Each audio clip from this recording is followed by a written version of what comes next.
nem respeito a homem algum. Todavia, como esta viúva me importuna, julgarei a sua causa, para não suceder que por fim venha a molestar-me. Então disse o Senhor: considerai o que diz este juiz iníquo. Não fará Deus justiça aos seus escolhidos, que a ele clamam dia e noite, embora pareça demorado em defendê-los? Digo-vos que depressa lhes fará justiça. Contudo, quando vier o Filho do Homem, achará porventura fé na terra? Amém, igreja? O problema da falta de oração não é algo novo.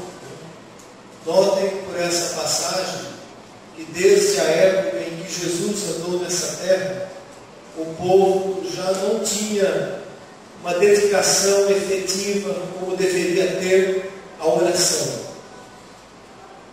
E se nós perguntarmos o que é oração, a resposta mais básica, mais direta é: orar é falar com Deus.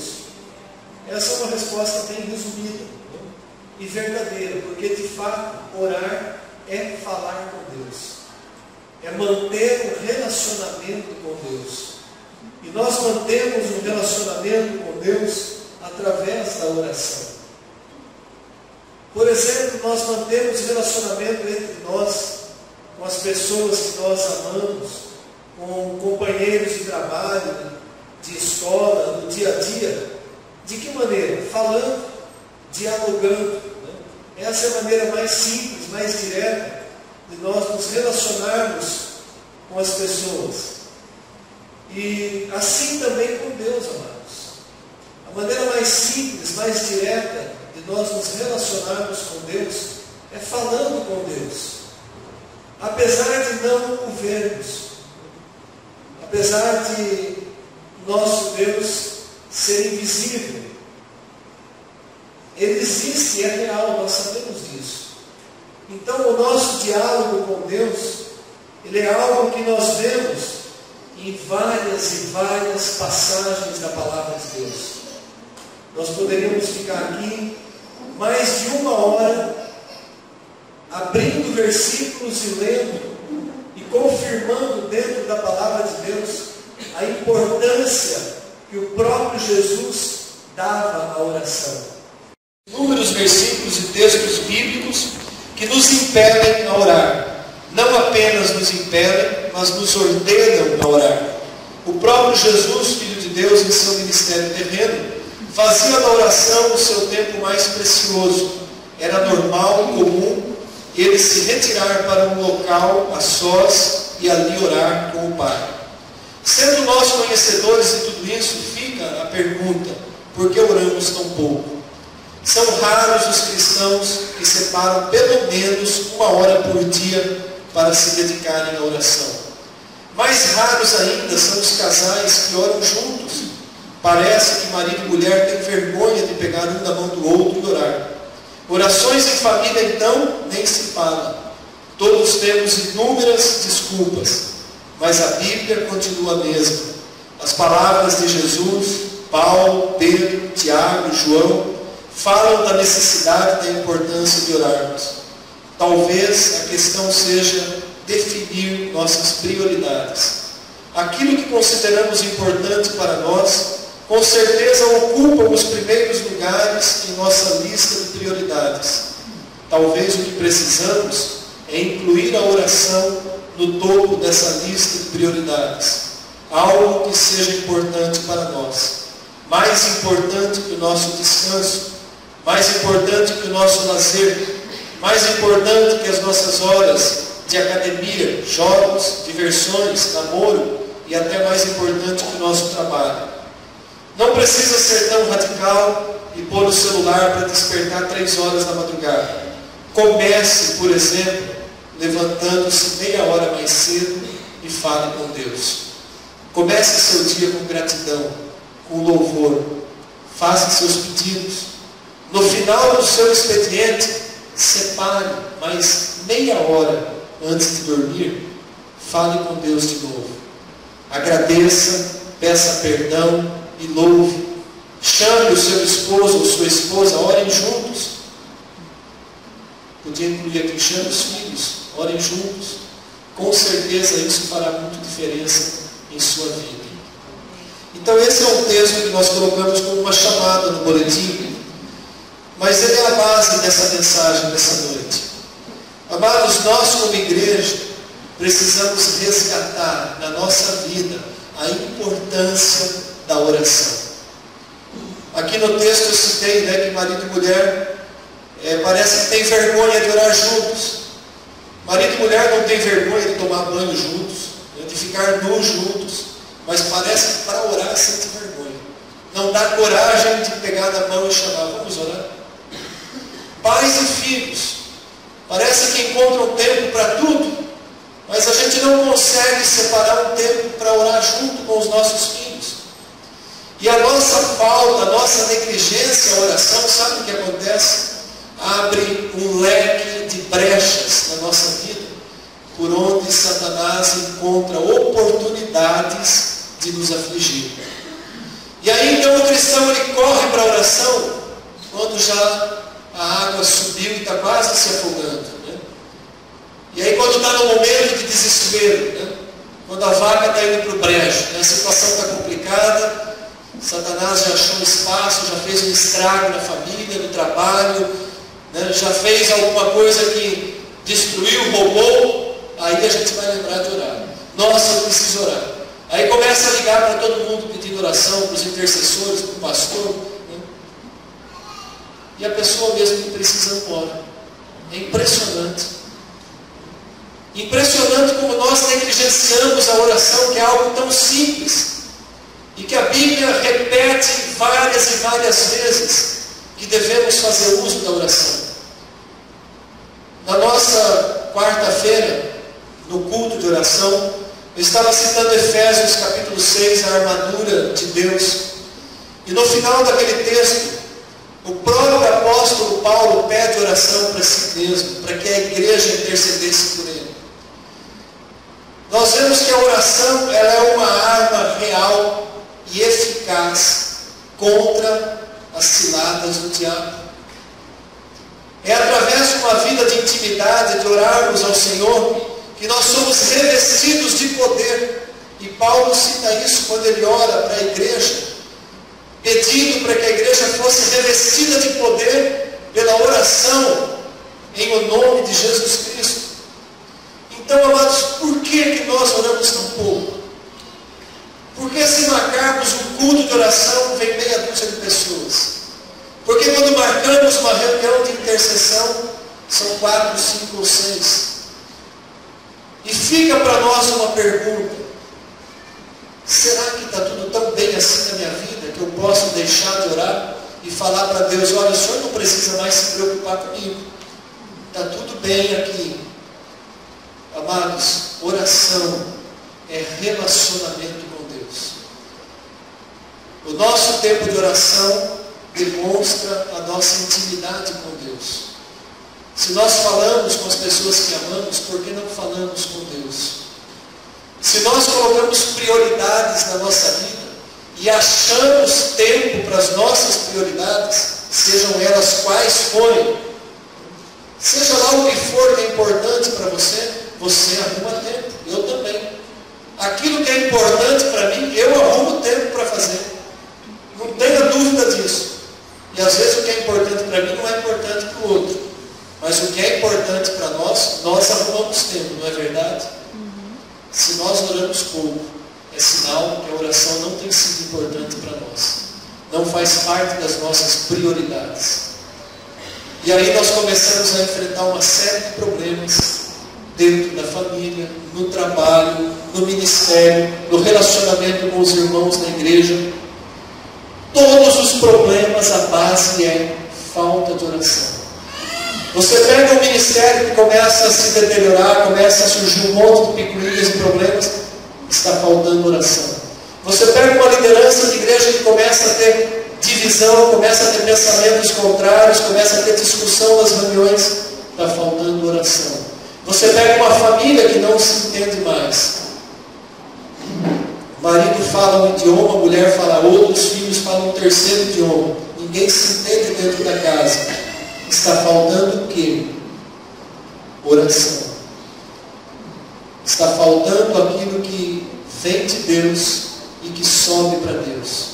Ah, mas Deus conhece tudo que eu preciso, não tenha dúvida disso. Mas Ele diz, expresse o que você precisa. Coloque em voz audível. Entra no teu quarto em secreto, fecha a tua porta e ali fique um tempo na presença de Deus. A oração a sós individual. Jesus ia para o monte orar. Muitas e muitas vezes Ele deixava os seus discípulos, Ele ia para o monte orar. Paulo ordena orar sem cessar. E aí fica para nós essa pergunta: por que oramos tão pouco? O texto que nós usamos, Jesus conta uma parábola conhecida. E toda parábola, ela narra de forma natural uma verdade espiritual. Jesus usava algo que fosse comum para ensinar algo que fosse espiritual. E notem que logo no início desse texto,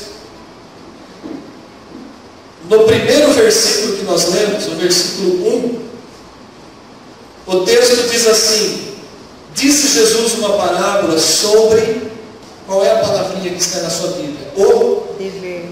Dever. Não é sobre a opção de orar, é sobre o dever de orar. Então, essa é uma primeira indicação dentro dessa palavra. É uma primeira verdade espiritual que Jesus está revelando aqui. O dever de orar. Mas de que maneira? Sempre e nunca esmorecendo. Bom, primeiro, quase não oramos. Segundo, oramos 5 minutos e paramos. Nem chegamos a romper a barreira da dificuldade natural. Porque quando você começa uma oração, quem é intercessor sabe disso, você sabe que nos primeiros 5, 10, 15 minutos você está batalhando contra, aí vem sono, toca celular, toca telefone, tem que desligar tudo isso para orar. Mas os primeiros 5, 10, 15 minutos é uma batalha contra a nossa carne. Porque ela não quer orar. A gente quer fazer qualquer outra coisa, mas não tem disposição para orar. E aí você persiste na oração. 15, 20 minutos, meia hora. De repente você sente que o teu espírito está ligado a Deus. E aí você não vê mais as horas passar.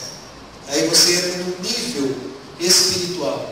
Ali sim você está em oração com Deus. Não é aqueles 5, 10 minutos corridos que começa a orar e até dorme, fala muitas vezes sem refletir o que está falando, nem pensa para falar com Deus. Se nós pensamos, medimos as palavras para falar com o patrão, com o chefe, com alguém importante, nós temos que pensar, medir as palavras e orar com sabedoria, porque estamos nos dirigindo a Deus, aquele que tem poder de vida e morte sobre a nossa vida, aquele que pode reverter a nossa situação, transformar da noite para o dia, de 1 hora, de 1 minuto, a nossa causa.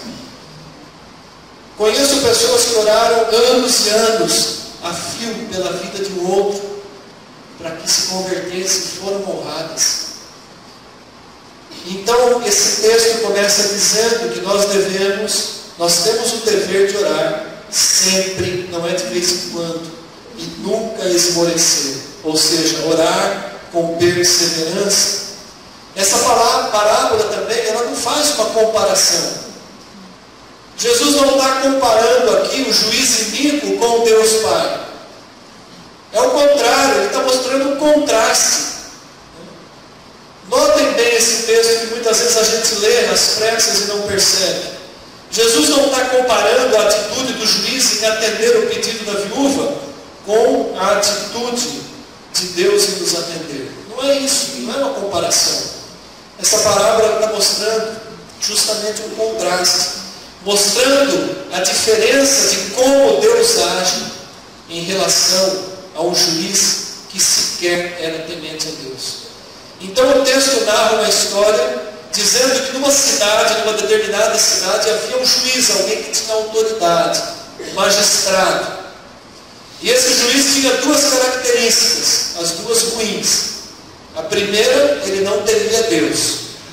A segunda, além de não temer a Deus, ele não respeitava homem algum. Ou seja, esse camarada era um mau caráter, era uma pessoa ruim, era um ímpio, era um iníquo. Essa era a personalidade, o caráter desse juiz. Porém, havia naquela cidade uma mulher viúva. Eu já falei aqui algumas vezes sobre a condição da viúva naquela época. Não tinha SUS, não tinha atendimento, não tinha Bolsa Família, Bolsa nada. Não tinha ajuda da família nem de parente. Era uma mulher completamente abandonada. Dependia muitas vezes de esmola, de socorro da própria igreja.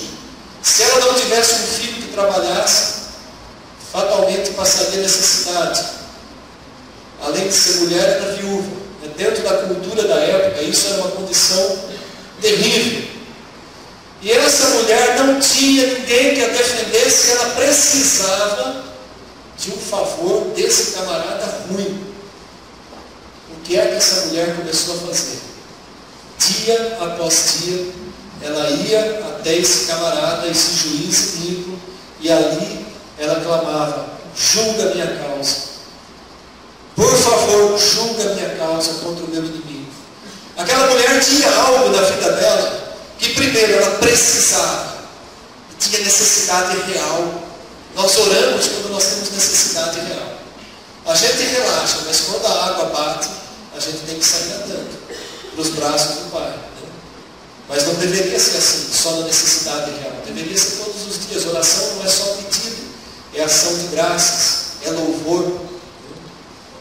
Aquela mulher tinha uma necessidade real. Qual que é a sua necessidade real? Eu tenho uma necessidade real diante de Deus.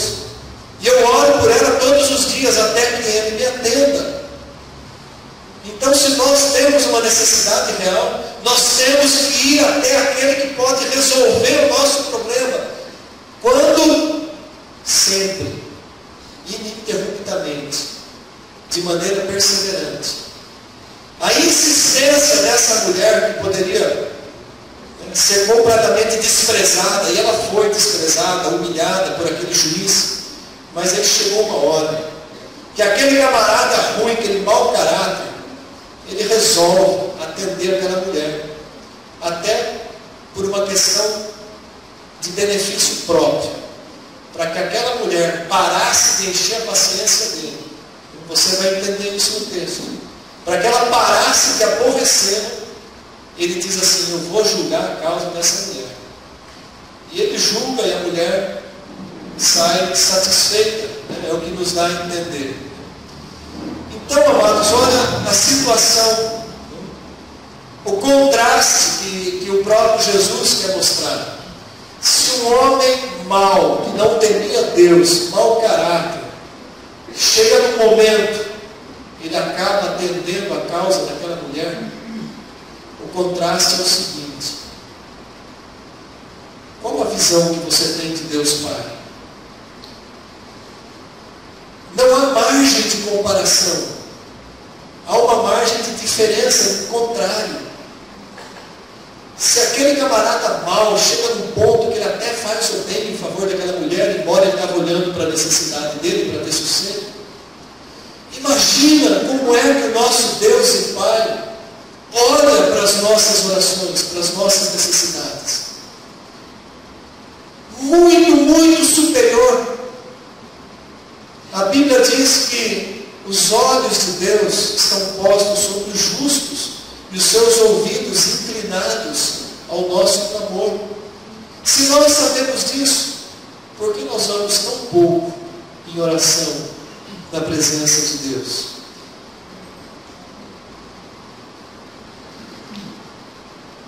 Preste atenção na fala de Jesus dentro desse texto, no versículo de número 6.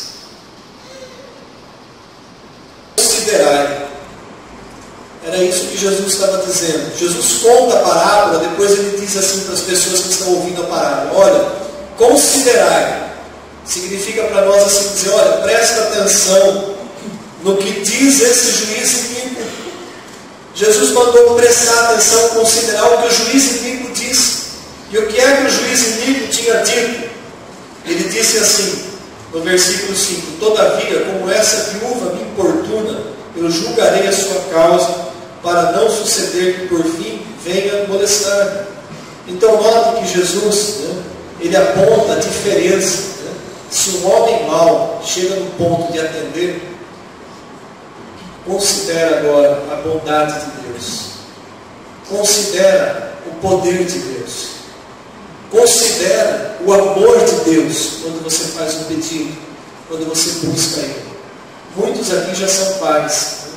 Você consegue desprezar um pedido que o seu filho faz? Às vezes é uma coisa tão insignificante que o filho pede, seja criança ou adulto. Nós não conseguimos desprezar. Às vezes até falamos não, mas a gente pelo menos ouve, bom, esse camarada está precisando de alguma coisa. Ele está buscando o quê? Ele está confiando em mim. Para mim ele está pedindo algo. Será que eu devo fazer? Ou será que eu devo dizer para ele, olha, faz você mesmo, isso aí é da tua alçada, você já é grande, você tem capacidade. Quando a gente faz aquilo que o filho deve fazer, a gente está prejudicando a formação e o crescimento do filho. Mas quando a gente deixa de fazer aquilo que o filho precisa e que cabe a nós fazer, nós estaríamos negligenciando a nossa responsabilidade de pais. O nosso Deus e Pai é infinitamente mais sábio do que nós. E sabe exatamente como tratar cada um dos nossos pedidos, cada um dos nossos clamores, cada choro nosso diante dele. Deus sabe como tratar. Muitas vezes a resposta não é rápida, talvez porque Deus queira que a gente ore mais, talvez porque Deus sabe que precisa tratar de uma maneira mais prolongada aquele problema, porque é através daquele problema que talvez aquela vida está sendo tratada espiritualmente. Então, amados, não cabe a nós questionarmos o tempo que Deus vai levar para atender. Mas uma coisa Jesus apontou no final dessa parábola que é importantíssima.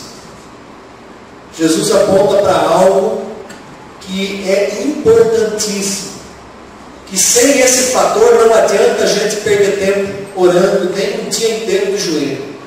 Ele diz assim, contudo, quando vier o Filho do Homem, achará porventura fé na terra. Se a nossa oração não é revestida de fé, a nossa oração é inútil, estamos jogando palavra fora. Se a nossa oração não for revestida de fé, nós estamos desperdiçando o nosso tempo. Porque a fé é um fator imprescindível para que nós sejamos atendidos. Hebreus 11, versículo 1, diz assim, ora, a fé é a certeza de coisas que se esperam. É a convicção de fatos que não se veem. Quando você ora para Deus, Pai, para esse Deus que tem todo o poder, toda a sabedoria, cheio de amor, quando você ora, você coloca essa fé em ação. Essa fé que diz aqui em Hebreus, certeza de coisas que se esperam.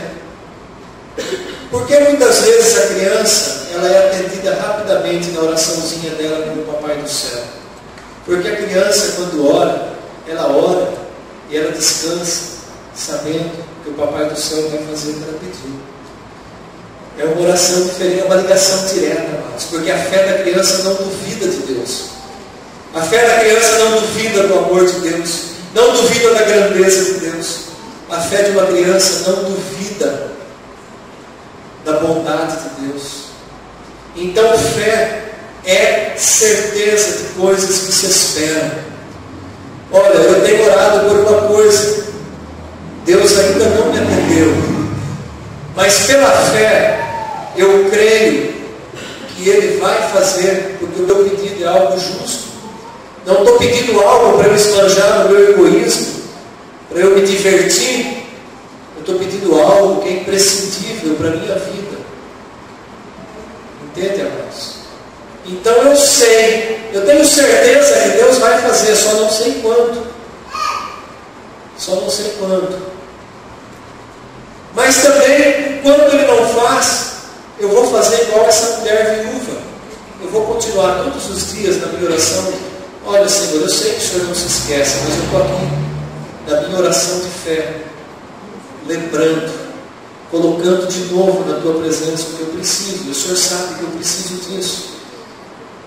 Se eu não tiver isso, a minha vida espiritual vai ser afetada, já está afetando. Entende, amados?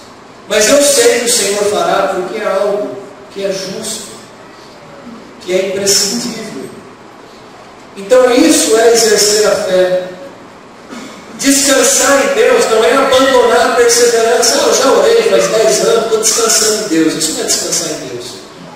Descansar em Deus é você saber da sua necessidade e todos os dias você apresenta ela para Deus. Pai, está aqui. Meu coração está em paz, apesar de o Senhor ainda não ter atendido.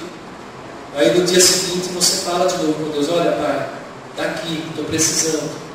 Eu estou em paz. O que é estar em paz? Você não está desesperado, não está em rebeldia com Deus porque Ele não atendeu o seu pedido, porque ainda não chegou a hora.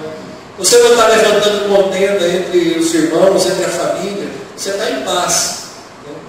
Você sabe daquela insatisfação porque ainda não aconteceu, mas você não sai jogando a tua insatisfação nas costas de quem convive com você. É muito comum isso em família, né? De repente o marido está nervoso porque tem uma situação lá que não resolve, está orando, mas não resolve, e aí a esposa é o cabide, né?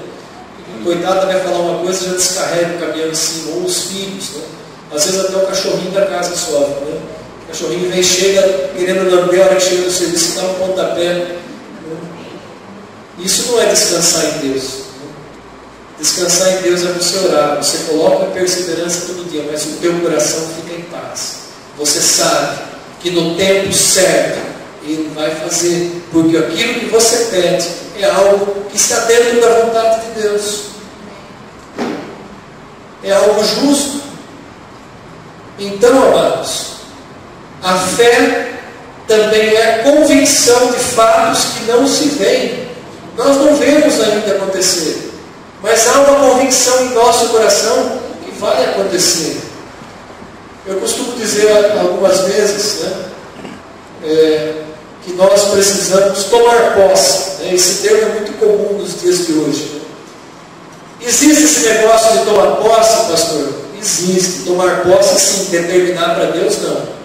Mas o que é tomar posse? Eu sou filho do rei, vou tomar posse de tudo que eu quero. Vou lá comprar um carro, 60 meses, Deus vai prover de algum jeito. Isso não é tomar posse. Isso é ser imprudente e ainda tentar a Deus. Tomar posse é algo que você faz pela fé. Nós oramos pelos enfermos, oramos por vários motivos. Você orou por um motivo pessoal. Então, na tua fé, você já recebe. Você crê que Deus já fez. Só está faltando tempo de cumprir na sua vida. Entende, irmãos? Eu descanso porque pela fé eu tomei posse. Eu recebi pela fé. Quando alguém ora por mim, e eu estou prestando atenção na oração, às vezes o irmão está intercedendo, e eu sei que aquilo que ele orou por mim é uma bênção, é algo que vai me abençoar. Quando ele termina de orar, às vezes eu falo em voz alta, às vezes eu falo em voz baixa: Senhor, eu recebo pela fé a palavra de bênção que o meu irmão ministrou na minha vida. Eu oro assim. E olha, funciona, tem funcionado. Porque eu estou dizendo para Deus assim, em outras palavras: eu confio que o Senhor vai fazer. Então toma posse, não é esse negócio de eu vou me apropriar porque eu sou filho do rei. Isso aí não tem, isso aí é balela. Isso é conversa fiada de neopentecostal que não conhece a palavra de Deus. Você pode tomar posse sim pela fé. Senhor, eu orei, meu irmão intercedeu por mim, a igreja intercedeu, vou continuar orando até o Senhor cumprir isso, mas pela fé eu tomo posse, eu já recebo essa bênção na minha vida. Amados, começa a fazer isso. Começa a viver esse nível de relacionamento com Deus. Não é mais aquela oraçãozinha rápida, breve, não, é você tirar um tempo. Para você orar assim, você tem que investir um tempo na vida espiritual. Uma das coisas que mais agrada ao nosso Pai é quando nós vamos até Ele e conversamos com Ele dessa maneira, em fé, abrindo o nosso coração. Um casal orando juntos por um mesmo motivo. Aliás, se você é casado, entenda bem. Não adianta você orar por um motivo e a esposa orar por outro. De repente é um motivo que você está orando pelo bem da família, nem compartilhou, mas o ideal é você compartilhar com a sua esposa o motivo de oração e vocês orarem juntos. Eu já disse isso algumas vezes. De repente sobrou um dinheiro na conta, o marido quer investir no carro, a mulher quer trocar a máquina de lavar. E aí ele ora por uma coisa, ela ora por outra, ou ele faz sem orar, vai dar encrenca. Não tenha dúvida. Diálogo e oração em conjunto. Recebeu o seu salário, você costuma orar abençoando o seu salário? Senhor, olha, está aqui, caiu na conta hoje. Estou com o lerite na mão, me entregaram hoje. Senhor, abençoa o meu salário. Me dá sabedoria para eu usar ele. Me dá um coração que também te honre por isso que o Senhor tem me dado. Coração que reconheça. Nós estávamos citando pela manhã aquele centurião lá do livro de Atos, que era um homem pagão, não era convertido ainda, mas o texto lá diz que as orações e as esmolas, as ofertas que ele fazia, subiram até Deus. Ele honrava de alguma forma, mesmo sem saber, as pessoas necessitadas. O texto diz que ele era um benfeitor também do povo judeu. Ele abençoava a sinagoga, esse já é o outro centurião. Então veja que Deus olha e valoriza essas coisas. Eu não preciso fazer nada disso, porque Deus está me abençoando sem eu fazer isso. Mas você tem a consciência, vai chegar um momento em que o Senhor vai tratar essa situação, porque Ele tratou isso comigo, Ele trata com os filhos, Ele não deixa o filho andar no caminho errado por muito tempo. Chega uma hora, Deus trata. E quanto mais duro o nosso coração, mais severo é o tratamento de Deus. Eu falo por experiência em várias áreas que eu passei. Então, amados, ore, tome posse pela fé, seja abençoado e também seja um abençoador. Viva uma vida de uma intimidade verdadeira com Deus. Por que será que oramos tão pouco? Será que é porque não temos fé que Ele possa nos atender? A gente pede duvidando. Se você costuma pedir duvidando, nem peça. Não perca seu tempo. Não peça duvidando. Será que o braço de Deus está encolhido? Ele não pode mais abençoar? Lá no profeta Isaías tem essa pergunta. Será que o braço de Deus está encolhido? De forma alguma. Deus não encolhe o seu braço, não recolhe o seu braço. Será que Deus está surdo e não possa nos ouvir? O salmista chega a fazer essa pergunta. Não, Deus não está surdo. Ele sempre nos ouve. Por que oramos tão pouco? No texto do boletim, eu falei sobre as questões de prioridades. E nós colocamos inúmeras prioridades, sendo que a oração, o nosso relacionamento com Deus, tem que ser o topo das nossas prioridades. Mateus 6, versículo 33. Buscai, pois, em primeiro lugar o seu reino e a sua justiça, e todas as demais coisas vos serão acrescentadas. Eu separei aqui ainda 5 ou 6 versículos, mas eu não vou pedir para abrir, senão vai demorar muito. Mas Mateus 14, 23, Jesus subiu ao monte para orar. Se Jesus precisava, sendo Filho de Deus e tendo natureza divina, quando a sua natureza humana ele precisava buscar o Pai em oração, imagina nós. Se Jesus precisava ter tempo com Deus, com o Pai, imagina nós. Mateus 26, 36, Jesus disse ali para os seus discípulos: assentai-vos e eu vou ali orar. Naquele momento Jesus não queria orar em grupo. Ele queria orar sós com o Pai. Nós devemos orar em grupo, devemos orar na intercessão, no culto. Tem gente que só ora no culto. Mas devemos, principalmente, orar a sós com o Pai. Lá no comecinho do Sermão do Monte, Jesus ensina os discípulos a orar. Tem até uma oração que é um exemplo, que é um tipo de oração, que é a oração chamada aí do Pai Nosso, ou oração dominical. Aqui dá um modelo, não é para seguir aquilo, né, ficar decorando, é um modelo. Né? Que jeito nós começamos a orar? Glorificando a Deus Pai. Pai Nosso que estás nos céus. Isso é glorificar a Deus. Você pode começar a sua oração: Deus bendito, santo, poderoso. Seja sempre feita a tua vontade, porque a tua vontade é boa, perfeita e agradável. O Pai Nosso, ele é uma oração modelo. Ali você ora engrandecendo a Deus primeiramente. Você pede para Deus suprir as suas necessidades. Pede para não cair em tentação e pecado, porque nós somos sujeitos a cair em tentação e pecado.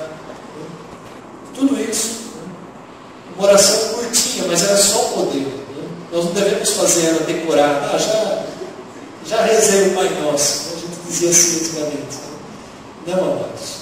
Orar é falar com Deus. Oração tem que ser a nossa prioridade. Mateus 26, 41, Jesus diz também: vigiai e orai. A vigilância contra as ações do inimigo e a oração. Atos 4, versículo 31.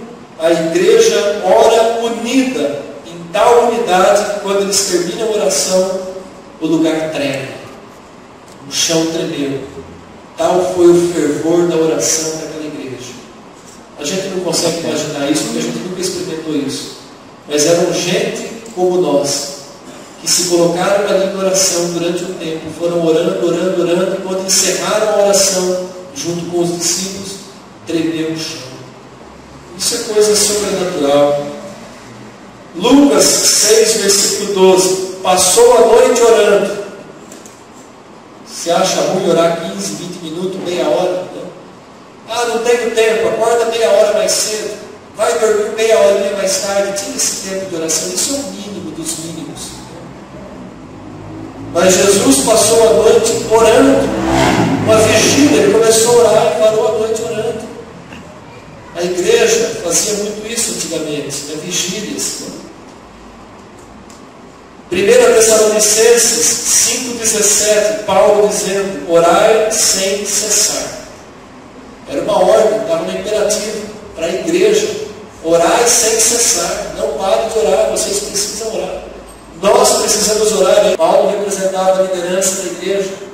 Ele diz: orai por nós que estamos à frente desse trabalho, porque a pancada é mais forte. Nós poderíamos aqui ficar uma hora citando versículos sobre a necessidade de orar, mas o que basta para nós essa noite é que quando a gente encerrar o culto, ministrar a bênção final, cada um possa voltar para casa consciente da importância de você ter tempo de oração na presença de Deus. É a única coisa que nós deixamos como resumo de toda essa mensagem. Consciente, todos nós, começar de quem fala, conscientes de que precisamos ter, não é uma opção, nós precisamos ter tempo de oração na presença de Deus. Crente que não ora é crente que dá trabalho. O diabo vai usar justamente aqueles que estão com a guarda baixada para fazer fofoca, levantar contenda, ter ciúmes. É esses que vão ser usados, os que não estão na intimidade com Deus. Porque é esses que estão com acesso fácil, está com a guarda baixada. Então, crente que não ora é crente que dá problema. Não tenha dúvida disso. É aquele que está sempre dando trabalho. Não consegue exercitar a própria fé. Depende da fé do irmão, da fé do pastor, da fé do presbítero, da fé do diácono, da fé do intercessor, da irmã, do irmão. não consegue pôr em prática a própria fé. A Bíblia chama isso de carnais, meninos na fé. Nós não somos assim, amados, nós somos maduros. A pastora Célia pregou aqui domingo passado, ela disse que o único lugar que ela se preocupa quando ela vai pregar é aqui na Manaim, porque ela sabe que aqui a maioria da igreja conhece a Bíblia. Em muitos lugares que ela vai pregar, as pessoas não conhecem. Mas aqui ela tem que ter um cuidado especial que o povo sabe quando fala alguma abobrinha. Então, se nós conhecemos, por que estamos tão acomodados em relação à oração? Todos nós estamos muito acomodados em relação à oração. Eu tenho plena convicção que no momento em que nós conscientizarmos disso e passarmos a ter uma vida de oração eficaz, quantas coisas acontecerão, quantas bênçãos, conversões, transformações de vida, curas, quantas coisas, quantas bênçãos estão retidas, porque falta nós lançarmos a nossa oração de fé no reino espiritual. Lá em Efésios 6, Paulo diz assim: a nossa luta não é contra a carne e o sangue, mas sim contra os principados e potestades, contra as forças espirituais do mal nas regiões celestes. A batalha não acontece aqui a nível humano, acontece nessa tal da região celeste.